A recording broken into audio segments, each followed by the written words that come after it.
ডাক্তাররা যদি ভালো জায়গায় আমি দিতে পারি তাহলে আমি ওকে ধমক দিয়ে রাখতে পারবো, কিন্তু ডাক্তাররা যদি থাকার জায়গায় না হয় তাহলে তো আমি কোনোদিনই তাকে কাজ করতে বলতে পারবো না। ডাক্তারদের থাকার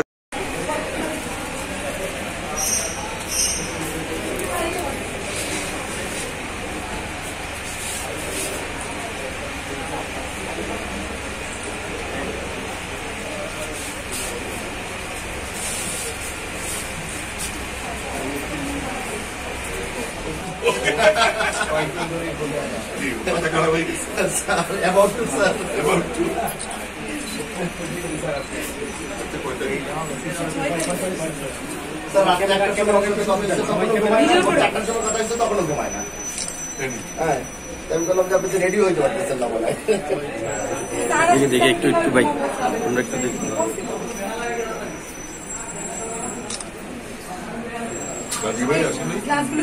sir on the way sir এক মিনিট এই একজন খেয়াল করেন বলছি যে আমি তো যাচ্ছি, আমি বললাম আপনারা কি বলছেন? আইডি বলছি অনেক কাজ করেছেন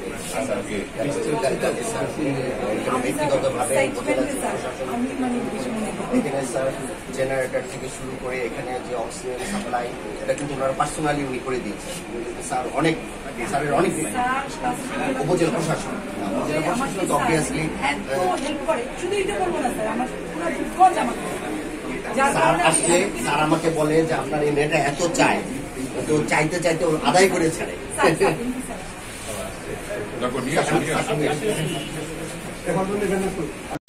যে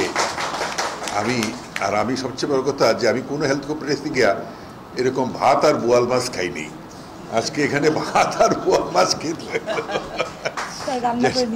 যেটার জন্য আমাদের ডক্টর আইবি এত গত 7 দিন ধরে আমাকে বলে আসছে কিছু খাবেন না খাবেন না, মানে আমি গত 7 দিনই খাইনি, যে এখানে এসে কি খাবো। যাই হোক, খুবই ভালো লাগলো। আমি কয়েকটা কথা বলি। আমি অতি সম্প্রতি জেনেভাতে গিয়েছিলাম, ওয়ার্ল্ড হেলথ অ্যাসেম্বলি, বিশ্বের সব দেশের স্বাস্থ্যমন্ত্রীরা, কমনওয়েলথ যত মিনিস্টার আছে ওখানে সম্মেলন।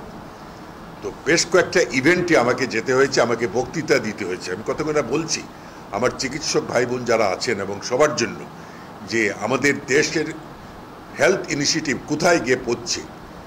তারা জানতো না যে আমি ওই অডিয়েন্সের ওখানে বসে আছি, কিংবা আমার সাথে আমার সচিব ছিলেন, আরও যারা ছিলেন, তারা প্রত্যেকে বক্তৃতা দেওয়ার আগে মাননীয় প্রধানমন্ত্রীর নাম উচ্চারণ করছে।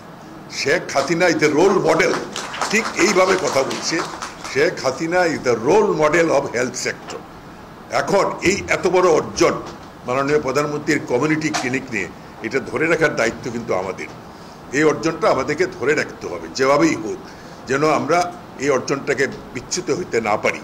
সত্যি তখন আমাদের গর্বে বুকটা ভরে গেছে যে এই জেনেভাতে বসে আমাকে শুনতে হলো মালদ্বীপের প্রধানমন্ত্রী, শুনতে হলো ভারতের হেলথ সেক্রেটারি, তারপরে এই পাপুয়া নিউগিনি, বিভিন্ন দেশের মন্ত্রীরা, মানে প্রত্যেকটা বক্তৃতায় তারা 1 বার 2 বার 3 বার উনার নাম উচ্চারণ করছে, যে উনি কীভাবে হেলথ সেক্টরটাকে, প্রাইমারি হেলথ কেয়ারটাকে প্রান্তিক জনকাজের মাধ্যমে নিয়ে গেছেন। ওখানে আমরা সিআরওর মিটিং করলাম, আমাদের সাইমা ওয়াজেদ। তো সিয়ামো ওয়াজেদের এখানে মিটিংয়ে একটা ডিসিশন হলো যে আমরা আগামী অক্টোবরে 8 থেকে 10 তারিখ বাংলাদেশে একটা সিআরও কান্ট্রিদের স্বাস্থ্যমন্ত্রীরা আসবেন, অনেক দেশ, প্রায় 20-25টা দেশের একটা সম্মেলন হবে। সেখানে আমাকে সাইমা ওয়াজেদ অনুরোধ করলো যে আমরা বাংলাদেশে একটা হেলথ কমপ্লেক্স দেখাবো, একটা কমিউনিটি ক্লিনিক আর আপনার হাসপাতাল, বার্ন হাসপাতাল। তখনই আমি মনে মনে চিন্তা করলাম যে কোথায় নিয়ে যাওয়া যায়, ঢাকার কথায় কোথায়, রূপগঞ্জ।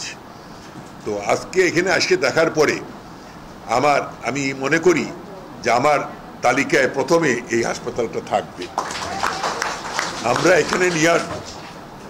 এবং এটা কত বড় একটা সম্মানের বিষয়, পৃথিবীর 22-23টা দেশের প্রধান স্বাস্থ্যমন্ত্রী, স্বাস্থ্য সচিব এখানে আসবেন। এর জন্য আমার সবচেয়ে বড় সহযোগিতা দরকার আমাদের স্থানীয় সংসদ কাজী ভাইয়ের কাছে, কারণ এখানে সিকিউরিটির প্রশ্ন আছে, রাস্তাঘাটের প্রশ্ন আছে, অনেক কিছুই আছে। আমি মনে করি এটা আমরা পারবো, এটা কোনো অসুবিধা হবে বলে আমার মনে হয় না। আমাদের এইচইডি এর চিফ ইঞ্জিনিয়ার সাহেব আছেন। আমি ডাক্তার ভাইদেরকে একটা কথা বলি, আমি কিন্তু আপনাদের এখানে আসার আগে গতকাল আমি ওনাকে ডাকছিলাম, ডেকে আমি বলছি শুধু এই রূপগঞ্জ না, সারা বাংলাদেশের যত হেলথ কমপ্লেক্স আছে আমার ডাক্তারদের থাকার ব্যবস্থাটা করতে হবে সবচেয়ে আগে। ডাক্তাররা যেন ভালো জায়গায় থাকতে পারে।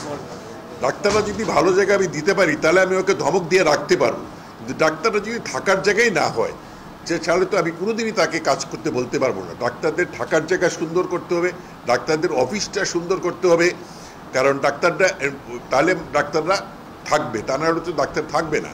আরেকটা হচ্ছে সিকিউরিটি। আপনারা জানেন মাঝে মাঝে অনেক বিচ্ছিন্ন ঘটনা হয়। আমি কিন্তু অতি সত্বর স্বাস্থ্য সুরক্ষা আইন সংসদে নিয়ে যাব। আমার ডাক্তারদের সিকিউরিটিটা আমাকে দিতে হবে, কারণ আমি আমার মন্ত্রী হওয়ার পরেই কয়েকটা ঘটনা, এই যে যশোরে না কোথায় একটা মেয়ে গায়ে হাত দিল, আমি নিজে মেয়েটাকে দেখতে গেছিলাম, বঙ্গবন্ধুতে ভর্তি ছিল। এই জিনিস আমি কোনো সময় বরদাস্ত করব না। আমি যেরকম রুগীদের সুরক্ষা দিব, ডাক্তারদের সুরক্ষাও দিব। সুতরাং এটা আমি বদ্ধপরিকর। ডেফিনেটলি। তো যাই হোক, আমি কথা বেশি বাড়াবো না, কারণ জানেন আমাকে আজকে বাজেট পেশ হবে সংসদে, সেই জন্য একটা গুরুত্বপূর্ণ মিটিং আছে মাননীয় প্রধানমন্ত্রীর সভাপতিত্বে ক্যাবিনেটের। সেই মিটিংয়ে আমরা যাব।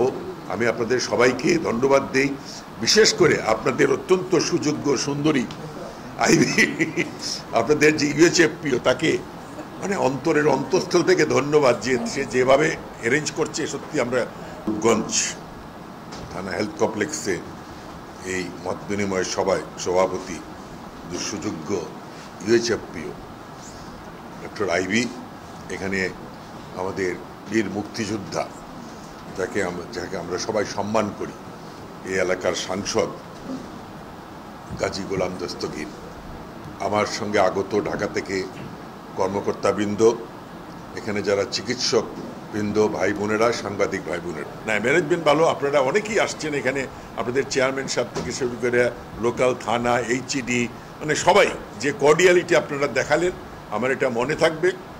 আমি কিন্তু একদম সাধারণ জায়গার থেকে আজকে এই মন্ত্রিত্বে আসছি। আপনারা আজকে অনেক ভালো পরিবেশে কাজ করছেন। আমি যখন উপজেলাতে কাজ করি, উপজেলা তো ছিল না, থানা হেলথ অ্যাডমিনিস্ট্রেটর বানিয়াচঙে, তখন কিন্তু রাস্তাও ছিল না, আমি সাইকেলে যেতাম, নৌকায় যেতাম। সেই জায়গার থেকে আমি আজকে এই জায়গায় উঠে আসছি। আমি কোনোদিন মন্ত্রী হব আমার স্বপ্নেও আমি ধারণা ছিল না। আমি টেলিভিশনে নাটক দেখতেছিলাম, আমি আর আমার স্ত্রী, হঠাৎ করে একটা টেলিফোন আমার জীবনটা ঘুরাই দিল যে আমি মন্ত্রী হয়ে গেলাম। যেহেতু মাননীয় প্রধানমন্ত্রী আমাকে এত বড় একটা দায়িত্ব দিয়েছেন, আমি চেষ্টা করব সিনসিয়ারলি, ডিভোশনালি, যেভাবেই হোক, যে ওনার এই আশাটা, ওনার এই প্রত্যাশাটা যেন আমি পূরণ করতে পারি। এবং আমার প্রথম টার্গেটই হচ্ছে প্রাইমারি হেলথ কেয়ার। আমি আহমদুল কবির সাথে কয়েকবারই এটা নিয়ে আলাপ করছি। আমরা গতকালও প্রায় 3 ঘন্টা আমরা মিটিং করেছি যে প্রাইমারি হেলথ কেয়ারকে কীভাবে ইমপ্রুভ করা যায়।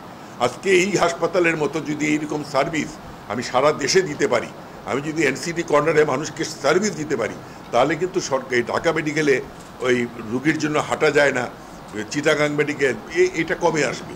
সুতরাং আমি চেষ্টা করব সেটা নিয়ে। আমি শুধু এটা না, আমি সব হাসপাতালেই যাচ্ছি।